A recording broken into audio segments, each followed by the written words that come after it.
पाली भाषा अति सरला, मधुरा भाषा अति सरसा।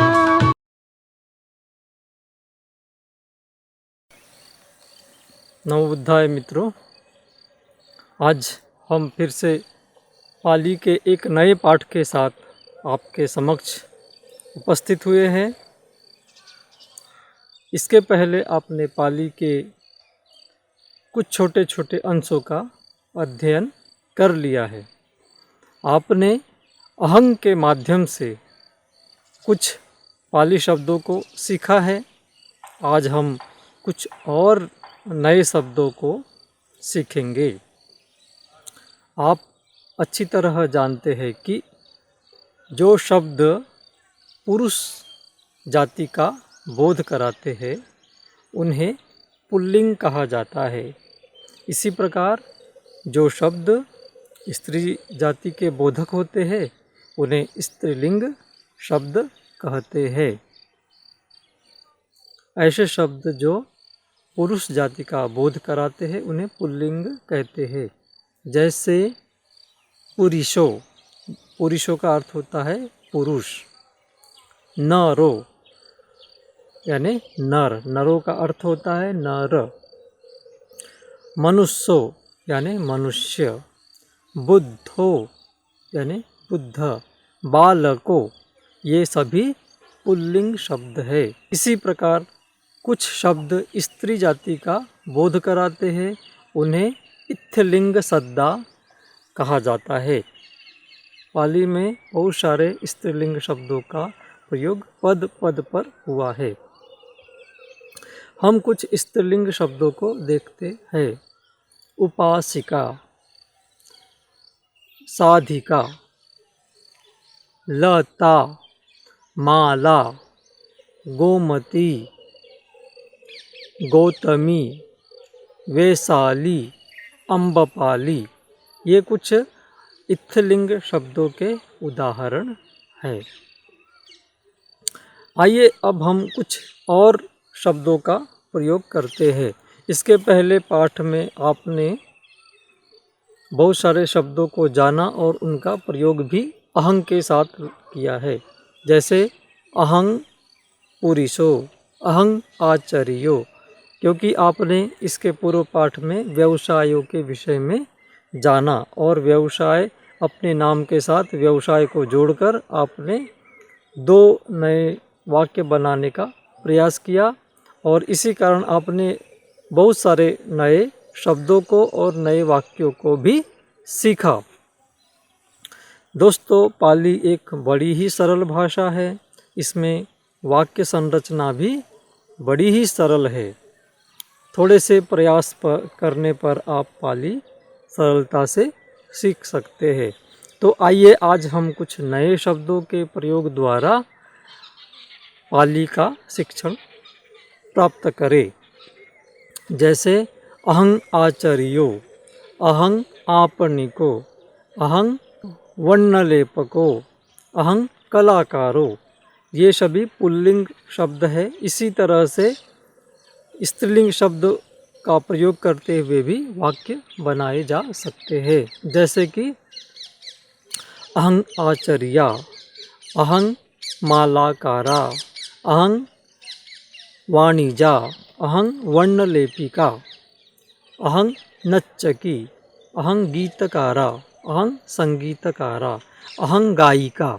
इस तरह के कुछ नए शब्दों का प्रयोग करके भी आप बहुत सारे नए वाक्य बना सकते हैं। आइए हम इस सूचिका को देखकर कुछ नए वाक्य बनाने का प्रयास करते हैं। वित्तकोश कम्म करो, अहंग वित्तकोश कम्म करो। यहाँ पर वित्तकोश कम्म करो का अर्थ है बैंकर या बैंक कर्मी। इसी तरह से नहा पीतो, ना पीतो, इसका अर्थ है बार्बर यानी नाई। अहंग नहा पीतो अथवा अहंग ना पीतो। इसी तरह से ब्यूटिशियन को कहेंगे पसाधको। इसके लिए आप अहं पसाधको इस तरह का वाक्य बना सकते हैं। इसी तरह से आगे हम देखते हैं पाजको, आचरियो, औषध विकयी, औषध विक्रेता, नाव भट्टो यानी नौसैनिक, पशु चिकित्सको, पशु चिकित्सक, निर्देशको, निर्देशक, अध्यापकों या शिक्षकों को शिक्षक कहा जाता है। इसके लिए आप इस तरह से प्रयोग कर सकते हैं अहं अध्यापको अथवा अहं शिक्षको। इसी प्रकार नच्चको यानी होता है नर्तक डांसर, कस्सको किसान, अहं कस्सको। इसी तरह से जो आईटी प्रोफेशनल से जुड़े लोग हैं, सूचना प्रौद्योगिकी से जुड़े हुए पेशेवर है, वे अहं सूचना प्रौद्योगिक आजीवी इस तरह से अपने स्वयं का परिचय करा सकते हैं। इसके साथ ही अब आप कुछ नए पुल्लिंग और स्त्रीलिंग शब्दों को भी जानिए। दोस्तों आइए अब हम कुछ और शब्दों को जानें और इन शब्दों से नए वाक्य बनाना भी सीखें। हम जब भी किसी पुरुष का या पुरुष जाति बोधक शब्द का प्रयोग करते हैं तो उसके साथ हम ओ उपसर्ग का प्रयोग भी करते हैं। जैसे कोई नर है तो हम कहेंगे नरो, और स्वयं के लिए जब हम इसका प्रयोग करते हैं तब हम कहते हैं अहं नरो या अहं पुरुषो। इसी तरह से जब कोई स्त्री स्वयं का परिचय कराती है तो वह कहेगी नारी या महिला, अहं नारी अथवा अहं महिला। तो इस तरह से पुरुष शब्द, पुरुषवाचक शब्द तथा स्त्रीवाचक शब्द, इन दोनों का हम एक साथ यहाँ परिचय कर सकते हैं। पुरुष जातिवाचक शब्दों को पुल्लिंग कहते हैं, यह सभी जानते हैं। इसी तरह से स्त्री जाति के बोधक शब्द को स्त्रीलिंग शब्द कहा जाता है। इसे स्त्रीलिंग बोधक शब्द भी कह सकते हैं। तो हम जानते हैं कि किस तरह से एक साथ हम पुरुषवाचक शब्दों को स्त्रीवाचक शब्दों में किस तरह से कहेंगे। जैसे पुरुषो, पुरुषों को हम कहेंगे इस स्त्रीवाचक शब्द में महिला। इसी तरह से नरो को का स्त्रीलिंग हो जाएगा नारी। सेवको शब्द है तो सेवको शब्द का स्त्रीलिंग स्त्रीवाचक शब्द हो जाएगा सेविका। यदि कोई पुरुष है तो वह कहेगा अहं सेवको, और स्त्री होगी तो वह कहेगी अहं सेविका। इसी प्रकार से अहं युवको और स्त्रीवाचक वाक्य में अहं युवती। साधको साधिका, उपासको उपासिका, धम्म सेवको धम्म सेविका।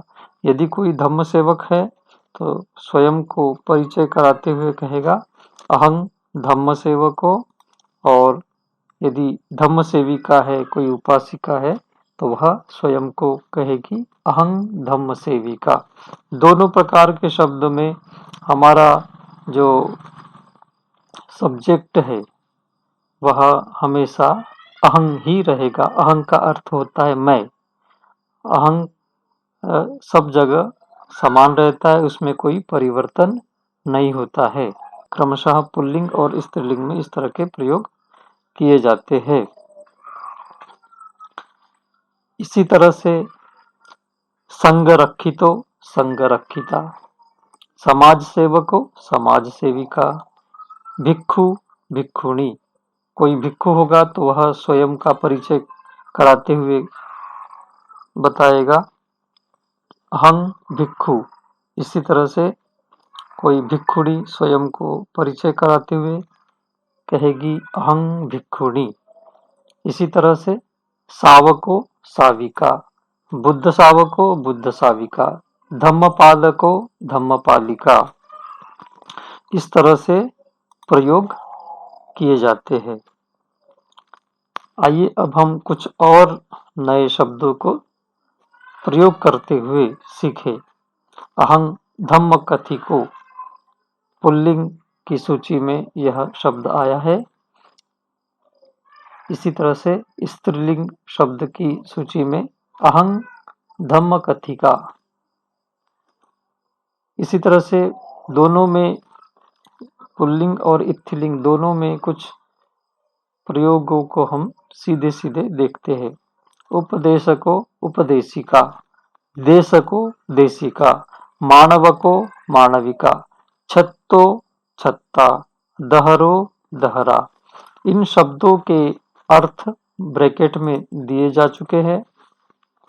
आप उन्हें ध्यानपूर्वक पढ़ें और उनका अर्थ भी याद रखें।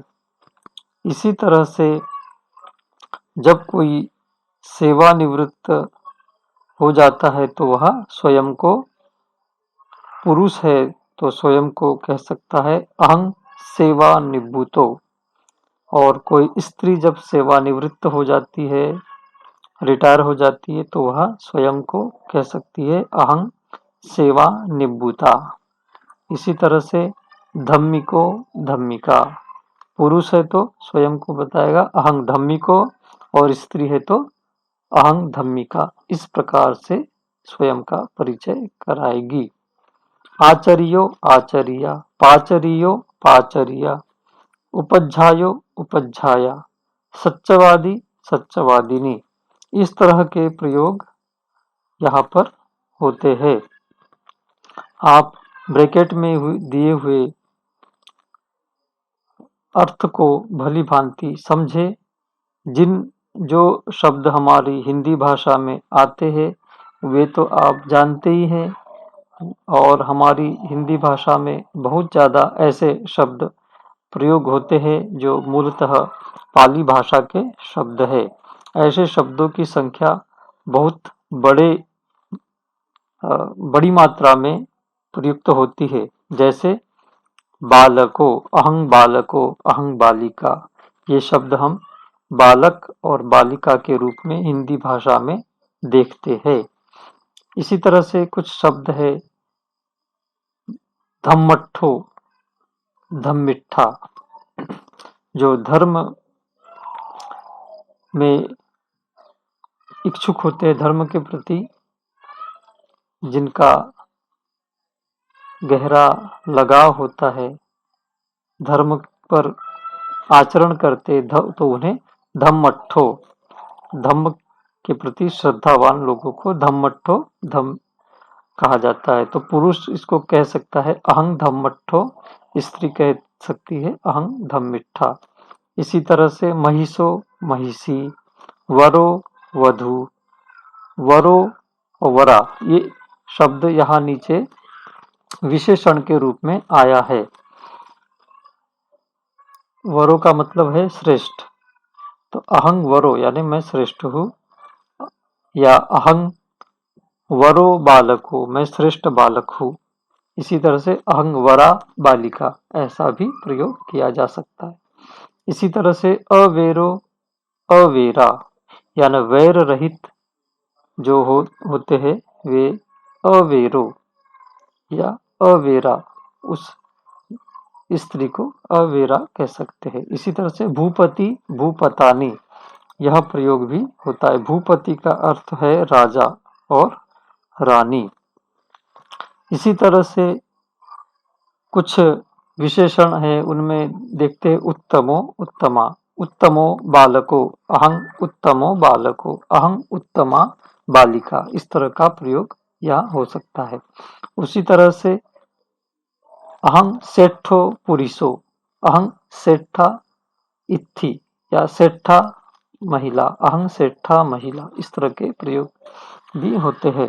इसी तरह से संतो संता, अधिकारी अधिकारिणी, विपस्सी विपस्सिका, गहपति गहपतानी, गही घरणी, इस तरह के ये प्रयोग है।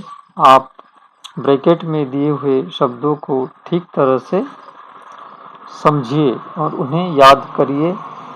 हो सके तो इन शब्दों को आप अपनी नोटबुक में लिख लें तथा उनका बार बार अभ्यास करते रहे और इन छोटे छोटे वाक्यों को बनाकर आप धीरे धीरे पाली में कुशलता प्राप्त करने लगेंगे।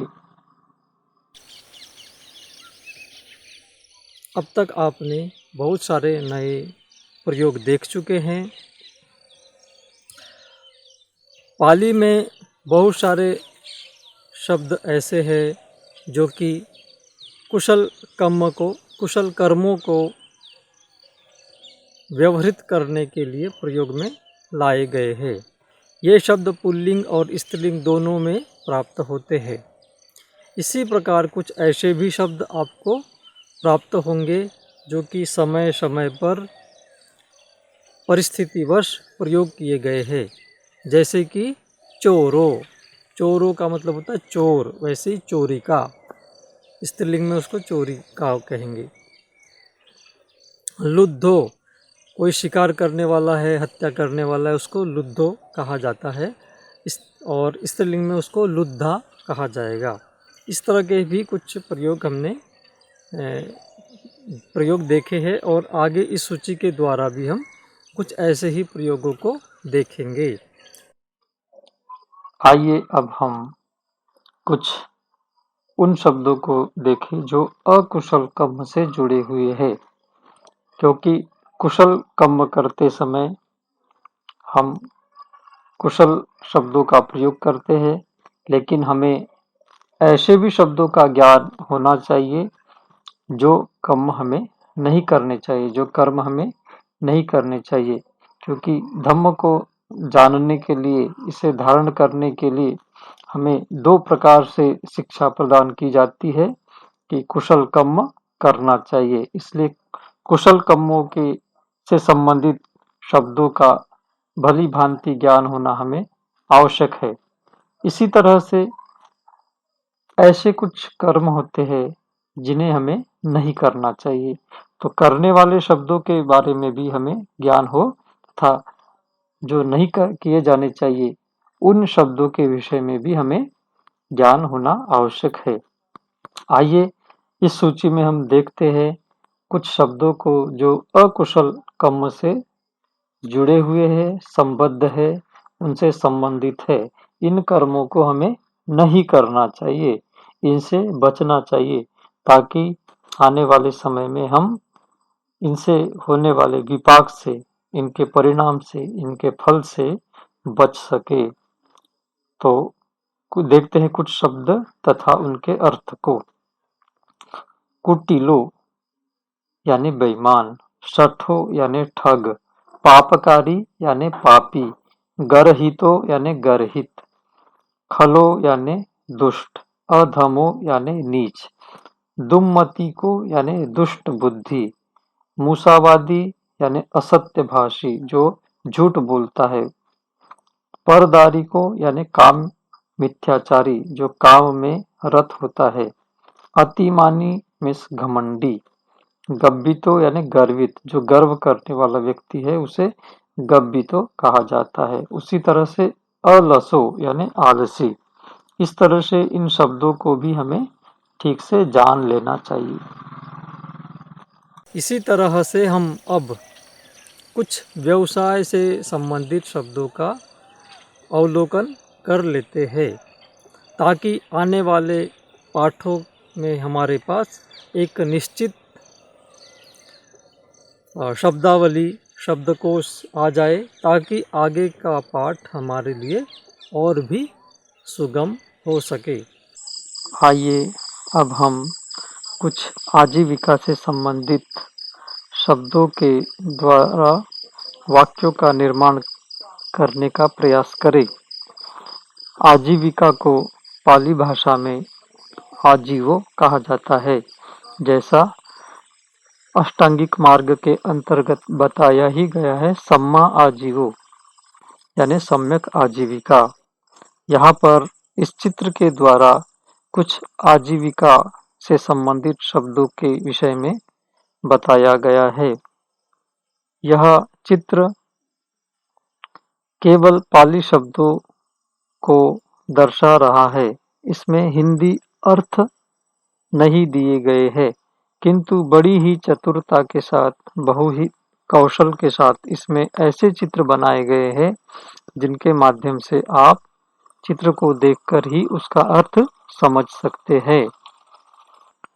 प्रस्तुत चित्र में कुछ बड़ी हस्तियों के द्वारा आप उन्हें देखकर ही समझ सकते हैं, अथवा वेशभूषा या उनके काम की दृष्टि से उन्हें आप आसानी से पहचान सकते हैं। जैसे पहले ही चित्र में शाहरुख खान का चित्र है, तो आप समझ ही सकते हैं उसके नीचे नटों या कलाकारों लिखा होने से यह नट या कलाकार है। इसी तरह से दूसरा चित्र है नच्चकी यानी नृत्य की, डांसर, क्योंकि वो डांस करने वाली महिला का चित्र है। इसी तरह से इसके पश्चात लेखकों यानी जो लिखने वाला है, जिसके हाथ में पेन है और लिख रहा है, वह लेखकों। इसी तरह से बच्चों को पढ़ाने वाली स्त्री को अध्यापिका कहा जाता है। अध्यापिका का अर्थ होता है अध्यापिका। इसी तरह से नहापीतो का अर्थ है नाई। वैज्ञानिकों का अर्थ वैज्ञानिक होता है। सुदो या पाचको का अर्थ है खाना बनाने वाला, पाचक। इसी तरह से अग्रिम चित्र में हम देखते हैं कि एक व्यक्ति बैलों की मदद से खेती कर रहा है, उसे कस्सको कहा गया है पाली भाषा में। हिंदी में इसे कृषक या किसान कहते हैं। इसी तरह से चित्तकारो, जो चित्रकार है उसे चित्तकारो कहा जाता है। विक्कई या आपनी को शॉपकीपर या दुकानदार को कहते हैं। पाजेको या चालको, यह किसी ड्राइवर के लिए प्रयोग किया जाता है। इसी तरह से वेज्जो या चिकित्सको, यह शब्द वैद्य या डॉक्टर, चिकित्सक के लिए प्रयोग किया जाता है। यंत्रशिल्पी का अर्थ होता है इंजीनियर। उद्यान पालको, इस शब्द का अर्थ है उद्यान पालक या माली। इसी तरह से आरक्षकों का अर्थ हुआ आरक्षक या पुलिस। भट्टो या सैनिकों, सैनिक को कहा जाता है। कर्मकरों का अर्थ होता है कर्मकार, जो किस कर्म करता है। इसी तरह से कर्मकरों का अर्थ होता है कर्मकार या मजदूर को कर्मकरो कहते हैं। नीतिवेदी का अर्थ होता है वकील, जो नीति को जानता है। नीतिम वेत्ति जानाति इति नीतिवेदी। इसी तरह से वाणिजो, व्यापारी को कहते हैं। क्रीडकों का अर्थ होता है खिलाड़ी। गायको यानी गायक। तुर्णवायो का अर्थ है दर्जी। रजको यानी होता है धोबी। लोहकारो यानी होता है लोहे का काम करने वाला। इसी तरह से कुंभकारो, कुंभं करोति इति कुंभकारो, जो कुंभ करता है, कुंभ बनाता है, घड़ा बनाता है, उसे कुंभकारो कहते हैं। नाविको यानी नाविक। द्वारिको यानी होता है द्वारपाल, गेटकीपर। इसी तरह से लिपिको यानी लिपिक होता है पत्र वितरको या पत्रवाहको, पोस्टमैन को कहते हैं। सबसे अंत में एक चित्र है जिसमें एक गृहिणी दिखाई दे रही है और लिखा हुआ है घरणी। तो यह गृहिणी का चित्र है। पाली में गृहिणी को घरणी कहा जाता है। अब आप इन शब्दों की मदद से बहुत सारे नए वाक्यों को बना सकते हैं। इस चित्र में ऐसे बहुत सारे शब्द दिए हैं जो पुल्लिंग और स्त्रीलिंग दोनों के दिए हैं और मिक्स है। तो आप सरलता से अहंग का प्रयोग करते हुए बहुत सारे वाक्य बना सकते हैं। जैसे अहं नटो, अहं नर्तकी, अहं लेखको, अहं अध्यापिका, अहं नहापीतो, अहं विज्ञानिको, अहं सूदो, अहं कस्सको, अहं चित्तकारो। इस तरह से पाली में वाक्य रचना करना बड़ा ही सरल है। आप प्रयत्न पूर्वक वाक्य बनाते जाइए। अहं का अर्थ होता है मैं, तो मैं कलाकार, अहं कलाकारो, इस तरह का प्रयोग यहाँ पर किया जा सकता है। तो मित्रों, आज आपने इसे बड़े ही ध्यान से सीखा होगा। मैं आशा करता हूँ और मुझे पूरा विश्वास है कि आप बहुत ही जल्दी पाली सीख जाएंगे और पाली सीखकर आप इसे दूसरों तक पहुँचाएंगे और इस तरह से पाली भाषा घर घर में पहुँच जाएगी। और हमारा जो इच्छा है कि घर घर पाली, हर घर पाली, वह भी पूर्ण होगा। नमो बुद्धाय।